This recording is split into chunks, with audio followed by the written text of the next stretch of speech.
আম তেল বানানোর জন্য আমগুলোকে কেটে নুন হলুদ মাখিয়ে রোদ্দুরে দিয়ে দেবো। একদিন পুরো রোদ খাইয়ে নিতে হবে। আম তেল বানানোর জন্য একটা মশলা করে নেব। কিছু গোটা মশলাকে হালকা করে ভেজে গুঁড়ো করে নেব।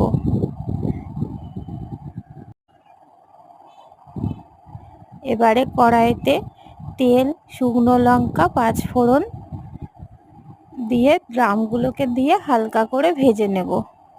হালকা করে ভাজা হয়ে গেলে ওর মধ্যে 200 গ্রাম তেলের শিশির পুরো তেলটা দিয়ে দিলাম। আমি মেপে দিয়েছি, পুরো 200 গ্রাম তেল দিয়েছি। তোমরা চাইলে তেল বেশি করেও দিতে পারো। তেলটা গরম হয়ে গেলে মশলা থেকে 2 চামচ মশলা দিয়ে নেড়ে চেড়ে ঢাকা দিয়ে বন্ধ করে রেখে দেব। ঠান্ডা হয়ে গেলে একটা কাচের বয়ামের মধ্যে ঢেলে রেখে দিতে হবে। কোনো রোদ্দুরে টোদ্দুরে কিছু দিতে হবে না। মুড়ি দিয়ে মেখে খেতে ভীষণই ভালো লাগবে এই তেলটা। যত দিন যাবে তেলের আমের গন্ধটা আরও সুন্দর হবে।